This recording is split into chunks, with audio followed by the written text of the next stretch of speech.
Hey, it's Rob Sakalas. Welcome back. Today we have episode 11, and it's a crucial episode. I guess I keep saying that, but each one of these habits will help you escape becoming average after you graduate from college. Today we're going to talk about procrastination, and it is absolutely the mortal enemy of what we talked about in the last episode, which is how do you make a strategic first down every single week of your life. And so if you think about procrastination, it's kind of a dragon. It's a bad habit from hell. And unfortunately, all of us seem to struggle with this. It torpedoes many people. Everybody's got great intentions. But then you wind up putting it off, and you lose the moment. You know, motivation is a lot like lettuce in the refrigerator. It only lasts for so long before it gets a little limp. When you've got a great new idea, you've got to not procrastinate. You've got to jump forward. You can move forward. In a previous episode, we talked about how everything in your life is really a choice. When you make a choice and you plunge in with full commitment, you find out that you can absolutely change the course of your entire life because everything turns into a domino effect. When you make a great decision, you jump into action, you find out that your world is completely changed just a few weeks later, right? Episode 5 was that episode that talked about the freedom that you have to choose and how it can absolutely make a difference. One of those choices that you can make is to get rid of bad habits. And I know it's not easy. It is kind of difficult, in fact, to reprogram bad habits, but it's more than possible. You know, the digital world that we live in today is dominated by smartphones, and smartphones are absolutely teaching us ADD.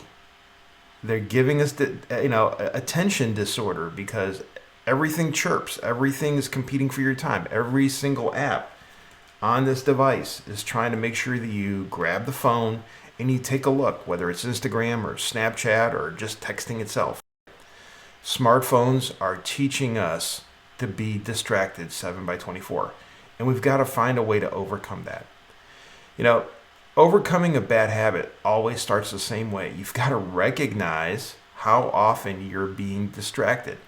In the heat of the moment, it's hard, right? You've got to decide how you're going to approach it, what your rewards are going to be to do things better, and then start implementing it slowly but surely until you teach yourself a brand new habit. People have a misconception. They think that they're really good at multitasking. The truth is, even computers, where the multitasking term comes from, aren't good at multitasking.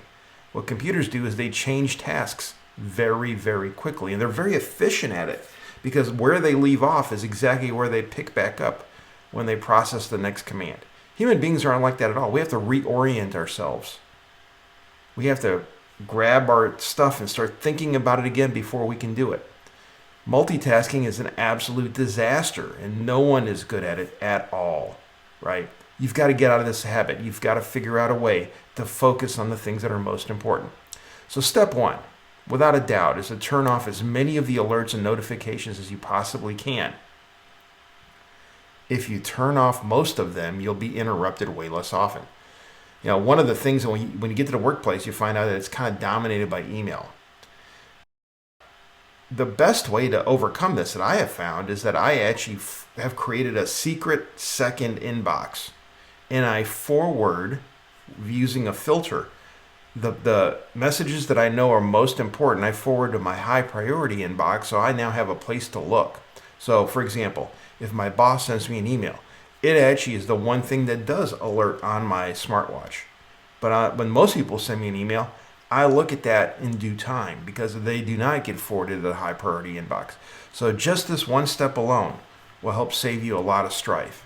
You know, step 2 is then to reserve time slots.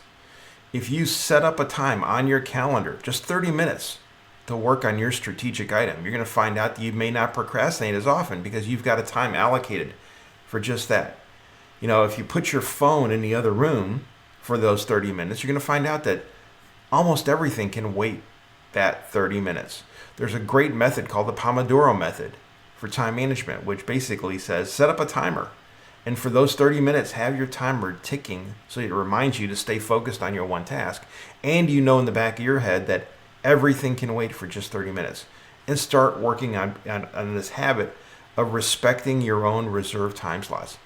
The next step is to figure out when you're actually succeeding. So when you have a day where you actually did your main task for that 30 minutes uninterrupted, give yourself a reward for that. Whatever the reward is for you is different for most people.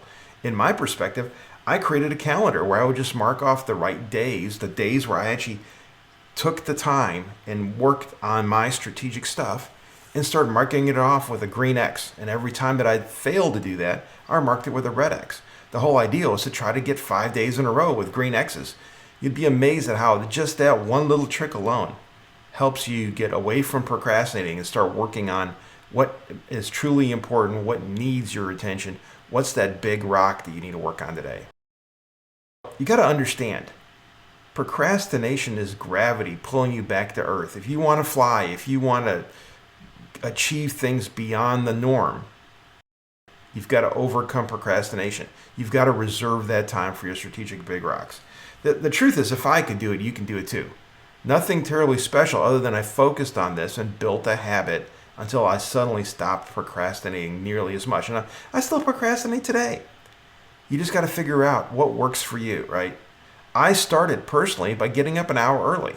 When you get up an hour early, you can't say, oh, that time should have been dedicated to something else. And I started writing during that hour. And that is how I wrote my first book. It kind of comes down to finding the time and reserving the time for your strategic priority. Tim Urban had this TED Talk that was amazing. So, if you go to his blog or if you go to my link, which is at EscAvg.com/Tim, at least watch his amazingly entertaining and really thoughtful piece on procrastination. He actually has developed a bunch of different tools as well. So if you go to that page, you'll actually find those as well. But absolutely something that all of us have to overcome. And I'm convinced that we can do it as long as you try and you're organized about how you approach this. This is a critical step. This entire series is about how do you build habits to escape becoming average. Procrastination is a dragon that you must slay if you're going to become top 10%. Don't forget to subscribe below. Next episode is coming next week. We're going to talk a lot more about the habits that you need to succeed in life. Thanks. Have a great day.